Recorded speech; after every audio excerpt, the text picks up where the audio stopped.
Good morning, Checkmate crew. It's the opening bell of the New York Stock Exchange at 9:30 a.m. Today is Thursday, October 20th, 2022. Yours truly, Mickey Blindside here with your market memo. Okay, so first thing, let's talk about earnings. Tesla just had earnings yesterday. That was the big news of yesterday's close. Tesla is opening lower by about 7%.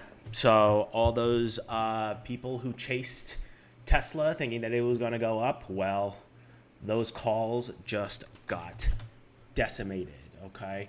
And as you can see here, puts, okay, so yeah, those who had puts, yeah, congratulations. You guys, it dropped further than what the market was expecting. Again, if you were in calls, you just got decimated.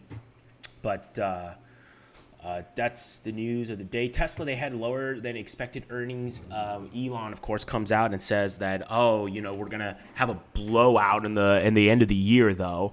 We'll see. He likes to talk it up a bit, but which is understandable. He's the biggest shareholder as well as the CEO. Of course, he's going to talk up the company, but everybody else, all the other CEOs, they're lowering their future guidances.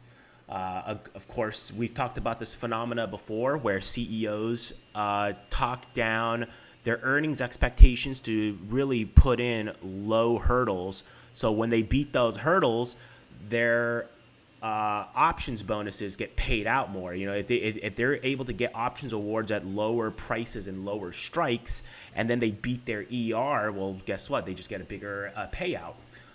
This has been going on for many decades. I mean, since they even wrote about this in the 1920s. So this is not anything old. This is not something that I observed, or I'm the only one that knows about this. No, that's not the case. This is a very well-known trick in management. So we'll see what happens. Okay, most of the earnings comes out next week. We got a lot of tech earnings coming out, so we'll see what happens next week. I think we're going to see a lot of chop. We may see, if you look at the data, it usually is about a week or so before. Tech stocks tend to have this run up right before ER, and then we see a period of chop, and then the market will resume its trend one way or another. That's usually how ER seasons work. I'm not going to bet on any ERs this time around just because of all the chop and where we are in the market. I just don't think it makes any sense, and especially with the IV being so inflated in some of these stocks. Really, the edge is against you when you start buying some of these highly inflated IV options. So I'm staying out of that, but you guys are welcome to do whatever you wish. So that's the news in Tesla. Now let's talk about across the pond in Great Britain.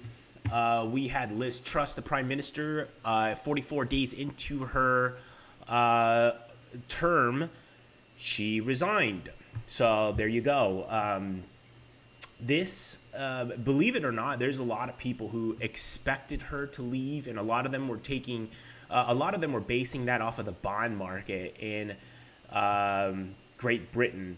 And so the bond market really did not like the plans that Liz Truss had outlined for the country. And so in the end, the bond market is boss. There's a big political strategist. I believe it was Bill Clinton's strategist who said that if he could live another life and be reborn, he would come back as the bond market, because everybody has to listen to the bond market. And there is some truth to that. Okay, and so the bond market did have its kind of moment in the UK, and so. Of course, it becomes such that, that she was pretty much forced to resign in order to stabilize the markets. All right. I'm sure a lot of people around her pressured her, especially a lot of people, a lot of institutions that hold British bonds probably pressured her to resign. Okay. So usually that's what these things happen. Whenever you see a huge movements and huge collapses in the bond market, the odds of the other side winning, or whoever the incumbent is losing, just the chances of that just increased drastically. And we saw that actually here in our own domestic politics here in 2008 for the Obama-McCain election. We saw the same thing. We saw Lehman fall, and then all of a sudden, that's when the odds changed against the incumbent party, which was Republican at the time, and that's where Obama started getting a lot of support. It's right after Lehman fell, the bond market was in turmoil, and then that's when the odds crossed for a Obama victory over McCain. So this phenomena happens over and over and over in world politics, not just in the United States or in the UK, but pretty much everywhere. Bond market is king in the end. We elect presidents, but in the end, the bond market is king. So that's the response to the British pound is advancing against the dollar. Speaking of the dollar, let's take a look and update our dollar chart. I didn't have time today to update my dollar chart. I always like to place these lines wherever the moving averages are, and also like to put my red line is usually where the weekly 2 standard deviation Bollinger Band is. So it doesn't look like that has moved much. Okay, so this is our level. This is the 18-day moving average. Remember the rule of 3? Well, guess what? We did not get it yesterday, okay? It broke down below the pivot. And again, we're using the 18-day moving average as a pivot just because in 2022, it has been a good pivot to use in currencies. I don't know why. I just keep using something until it stops working. So dollar, Euro, Australian dollar, all these currencies are using the 18-day moving average as pivots. So we lost that pivot back on the 17th. And then the 3-day rule, we needed the 19th to end below as well too, but we never got it. Okay, it ended up above, and now we're still above that 18-day moving average. All right, the dollar, if it comes down, I'm willing to take a long trade around here, 103, 104 zone. I don't know if it's going to get there or not. I have no idea. This could be the seasonal top. I mean, I said that back in August. I thought this was the seasonal top. I was dead wrong about that. All right, it ended up going a lot higher, or maybe it was around here. Yeah, I think it was around July. I called this the top. That's what I was. I called this the top back then. I was wrong about that. I do think the dollar is going to end up higher, but I just didn't think it was going to go up in a straight line like this. But if it does fall around the 103, 104 zone, I am willing to take a dollar long position on that point. Now, how do I play a dollar long? We can use, for those of you who don't have futures, you can use UUP, which is the dollar index ETF. So around that level where the dollar is, at that level is right here, right? Around right here, 103. So on UUP, of course, this is not an exact calculation. I'll try to get you an exact calculation later on. But that would be around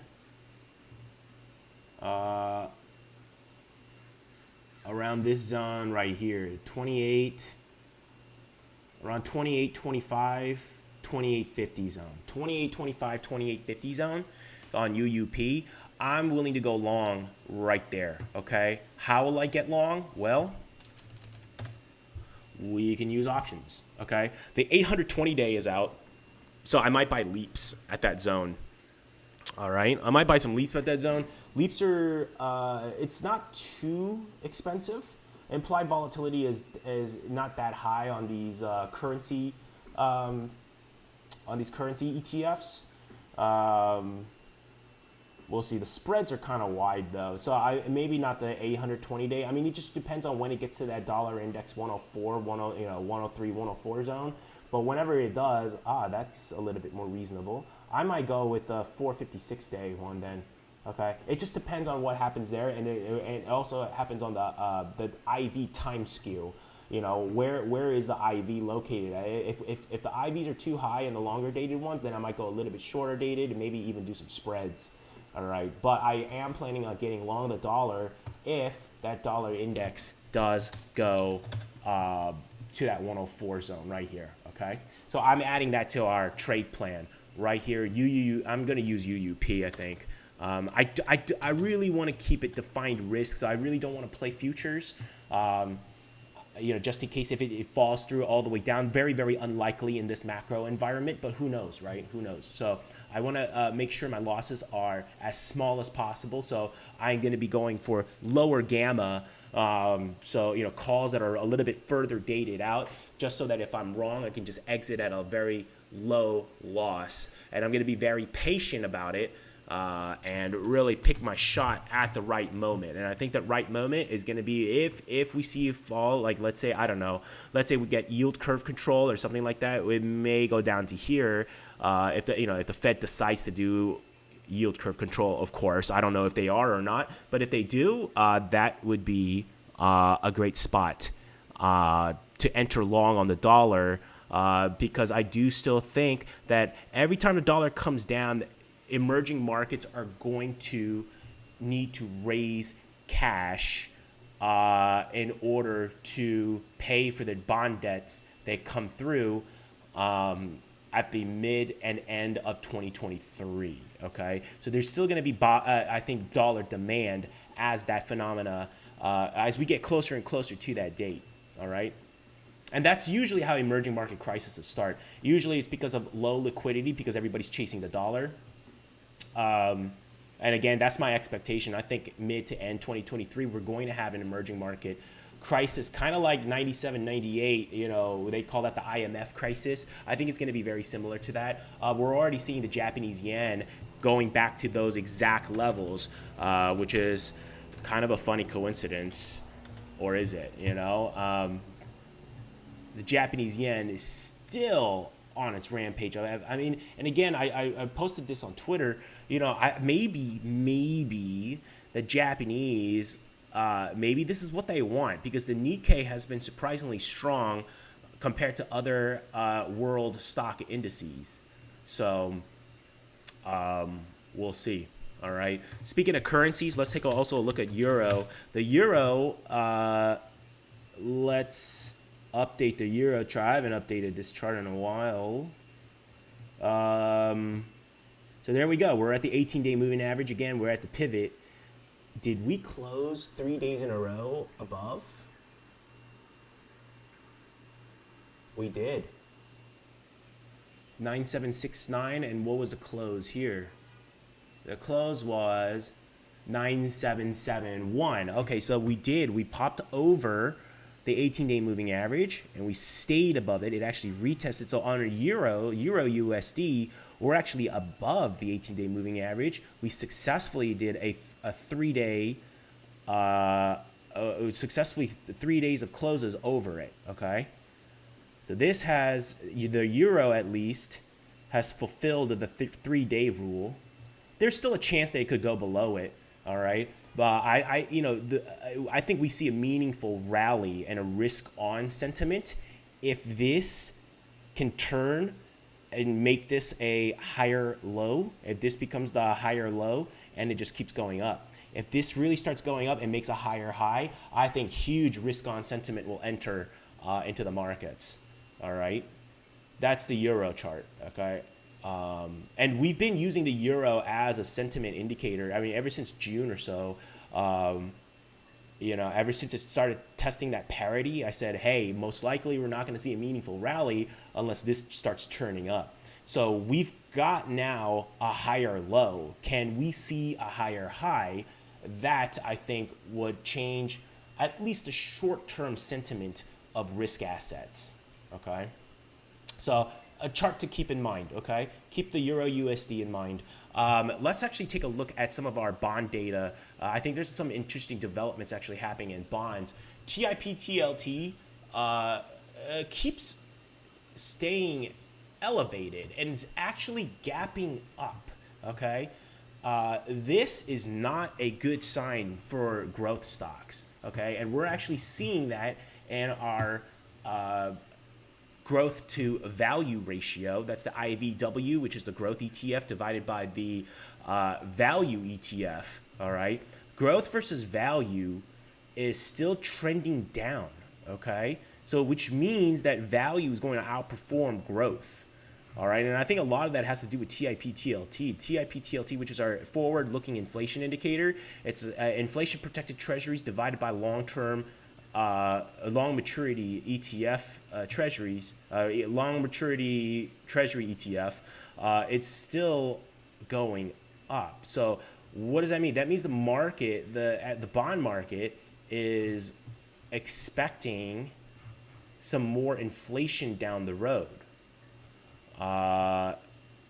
Without this coming down, I don't think we're going to see a meaningful drop in the 10-year treasury yield. Okay, the 10-year treasury yield is going to keep going up as long as I think TIP-TLT keeps going up. All right, as inflation expectations keep going up, all right,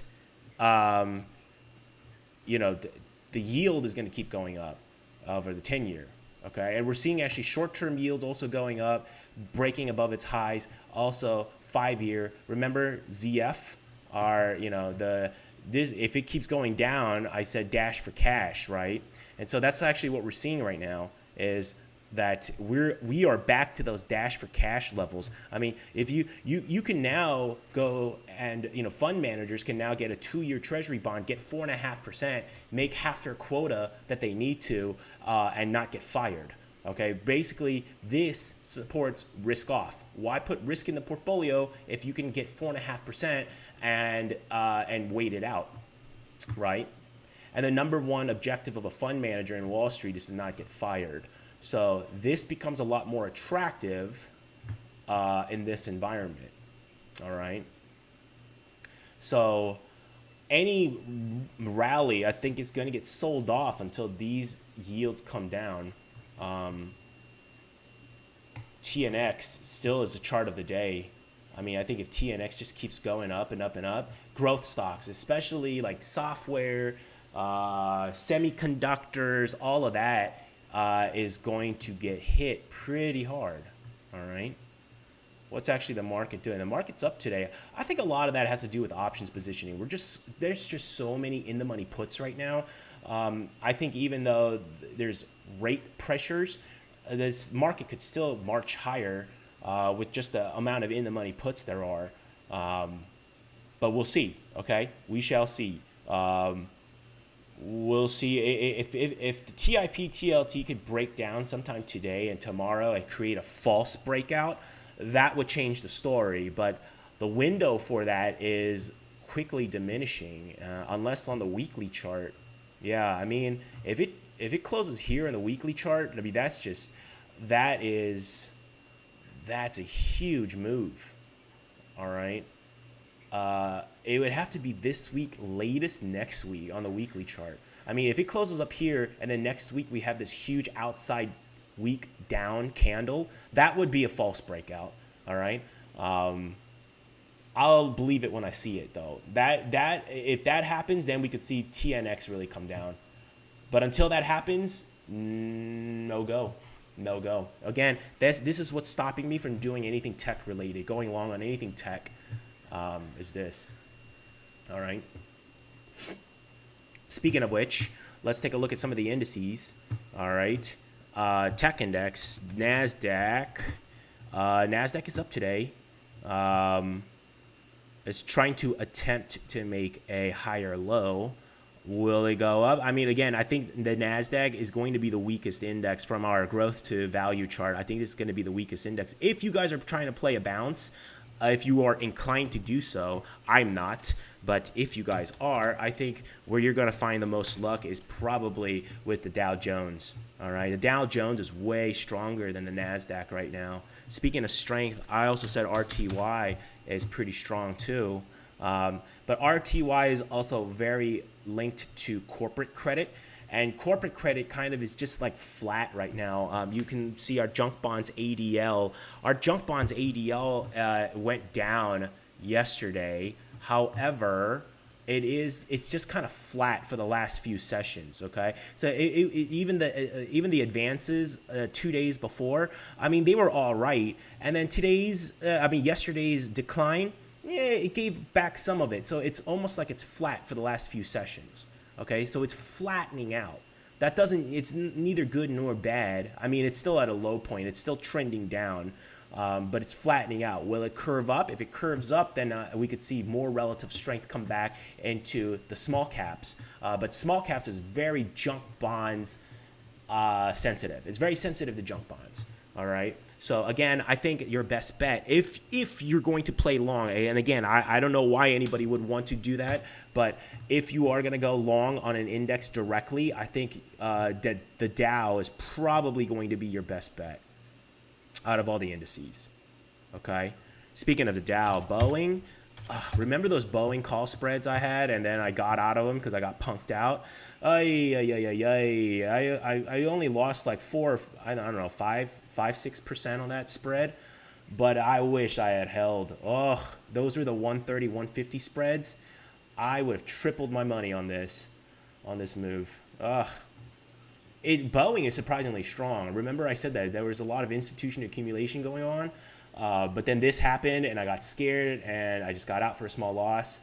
About 30, I look back on my trade log, and about 30% of the times when I get stopped out of a trade, it usually goes, it would have been better if I had just kept it 30% of the time.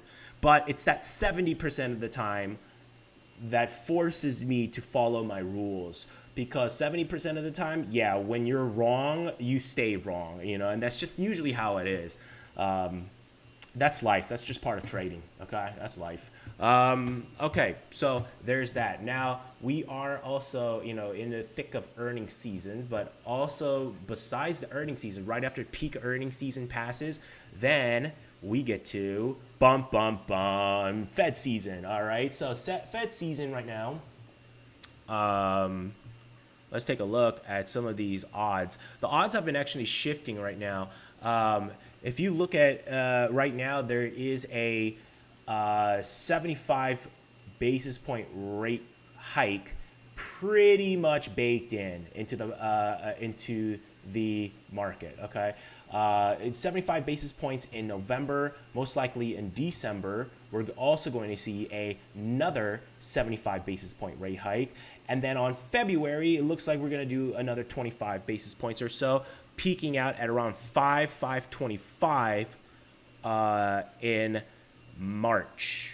Okay. Remember in June, remember how I said William Dudley, ex-Fed governor, is saying that we need 5% Fed funds rate? And I said, if Bill Dudley is thinking 5%, if Bill Dudley is saying 5% publicly, that means Jerome Powell is thinking 5%. So already in June, we were anticipating a 5% Fed funds rate. And lo and behold, look at this. Now the market's pricing it in. Okay. So now the market's pricing in 5.25. Let's actually take a look at and see how far this goes. 5.25, 5.25, and then a rate cut in September to 4.75.5, 4.75.5, 4.75.5. So, okay, so it looks like we're going to go to 5.25, and then get a rate cut sometime in the summertime till 4.75, 500, okay? Or at least or by September, I should say. So that's at least what the market is showing in the Fed funds futures, okay? So a little bit, they're more shifting towards a higher interest rate, not by much. I think the peak from a couple of weeks ago was like 4.75. So now it's at 5.25. So about 50 basis points extra. All right, I think it's based on the CPI numbers and some of the other data that we've been getting in the last couple of weeks. So there's that. Okay. Liquidity data wise, we already went over junk bonds, ADL. Again, it's flattening out. Our New York high-low line is flattening a bit. Today, though, it is back down to negative 88, though, right now. So it's still going down. We're not getting anywhere near a MOAB signal. Again, MOAB signal means this all curves up above the moving averages and starts going higher. And we have not seen that all year. It's flattened out at a few places this year, but since November, December 2021, it has been going down. It has not curved up. It has not gone over all moving averages. It went over like the first one or the first two, but it hasn't really gone over all three moving averages all year. So until that happens, usually we don't see a meaningful rally, all right? New York AD line, it's, it's trying to attempt to go higher. We'll see. I think it takes a few more days to show us any clarity. Equal weighted is also moving up as well too. It made a higher low, and then now it backed off from making a higher high. So right now it's kind of coiling and is just kind of stuck there. We'll see what happens. I think earnings will have a big impact on this. And then after earnings, after 2 weeks of that, I think the Fed will also have a huge impact on this. So we've got some big events coming up in the next 4 weeks. So again, this is why patience pays. We wait for the edge of price structure so that we can manage risk, because right now the cost of being wrong is pretty high, all right? We could see big movements either way. So if you're on the wrong side of the trade, it's going to be a very expensive mistake. So I do not want to be giving up capital during these times, because when the MOAB happens, when the mother of all the buy the dips signal happens, that is where we will make a boatload of money, okay? So there is no reason to get hasty about things and start losing capital before then. I want to preserve as much capital as possible so that when that MOAB happens, we can go in and we can lean into that trade and really make a killing, okay? So we will see what happens. We'll see when that MOAB happens. Again, no signals yet. We don't act without a signal, okay? We have to get that data confirmation first. All right? Cryptos, still open interest, very much down. I've been looking at CoinGlass, so thank you for the suggestion, MSC. One of our members, scours through all these data sites for crypto. CoinGlass is pretty useful, actually. It tells us futures positioning. But right now, as you can see, when it comes to the long-short ratio, we're actually starting to see increased shorts. We're starting to see increased short bets in Bitcoin and in Ethereum, all right? Not so much for Ethereum, but more so for Bitcoin, okay? We're seeing more and more short positioning. I don't know what to make of that, okay? I don't know why there's this kind of discrepancy between long shorts on ETH and long shorts on Bitcoin. Not really sure where that's coming from. I'll have to do a little bit more research and see why. Maybe it's just because of retail. Maybe ETH has a little bit more retail participation, or it could be hedging. Maybe it's not retail. Maybe institutions are accumulating ETH and they're hedging with ETH futures, going short ETH futures to hedge their long ETH physical portfolio. It could be that. It could be that. Or I should say Bitcoin. I'm sorry, Bitcoin. Maybe Bitcoin. Maybe because institutions are long Bitcoin and they want to protect their Bitcoin holdings by going short Bitcoin futures. ETH, a little bit more equal. So maybe a little bit less institutional participation in ETH. Not sure. I have to do a little bit more research and see. All right. But we are seeing positioning starting to shift, going a little bit more bearish now on cryptos. Okay. At least on the futures, all right? Let's take a look. What else? Is there anything else you guys want to look at? That's all I had for today. Today's going to be a short session. I'm still waiting. Nothing really has changed for me, okay? Day by day, people who change their stories just based on and reacting to the market, kind of like Jim Cramer. Jim Cramer, if you look at his show, every day he's got a new story on what's going on based on, and he basically all he's doing is reacting to the market, making up a story that fits the narrative, all right, and then going with it and going with it every live every day. Really, the story hasn't changed, okay? The story really hasn't changed, all right? we are in a tightening, liquidity tightening environment. All right. Patience still pays. All right. My plans still haven't changed. I'm still short those 366 puts, and for assignment. I actually re-entered that put. Remember how we took profits on that 366 puts a few days ago? Well, yesterday the VIX almost touched 32, and when it did, I actually went short the 366 puts for November again, and they're in the profit right now. I sold it for I think 11.35 again, and now it's at about $10 each. So already I'm in a profit for those. So it pays to short the VIX. The VIX tends to revert back to the mean usually, okay? Usually. It's just an equation that measures how expensive calls and puts are for the next 30 days, all right? Near at the money. So that's why I short an at the money SPY put around 30 to 45 days away, because essentially what you're doing is you're shorting the VIX, all right? I don't like those lines on the VIX. I like my VIX chart without lines. Okay, so I do have some lines. These are just common pivot points that I noticed since mid 2020. I mean mid 2010s. Okay, ever since they changed the equation, I think 2014, 2013, they changed the VIX equation. They updated it, and ever since then, I just noticed that sometimes the VIX changes directions at these levels. That's where I get my, around that 32 zone. It's actually around 31.5, but sometimes it overshoots, of course. And so that's why I use 32 as a place where I short the VIX generally, okay? And again, I'm ready to take assignment of those SPY shares. So even if it goes over and it keeps going up, so be it. I'll take SPY shares for my long-term holdings, all right? But shorting the VIX tends to be a good trade when it gets to 32. The odds get heavily stacked in your favor when you do that, okay? So we'll see what happens, all right? Anything else you guys want to look at? Going once, going twice. All right, well then, sold. All right, so that wraps up our session of the Morning Market Memo. Again, links are in the description.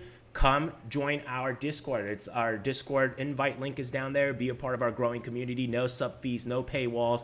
Of the people, by the people, for the people. And if you enjoyed our video, hit like, follow, subscribe, and comment. Show us some love. All right, guys. I'll see you guys for Market Memo again next week, Tuesday, Wednesday, Thursday, 9:30 a.m. Eastern Time at the New York Stock Exchange Open. I will try to post another video either tomorrow or over the weekend. I'll get those Theta Thunders done. I should have another episode of Theta Thunder coming out really soon, so look out for that. Trade safe, guys, and I'll talk to you guys really soon.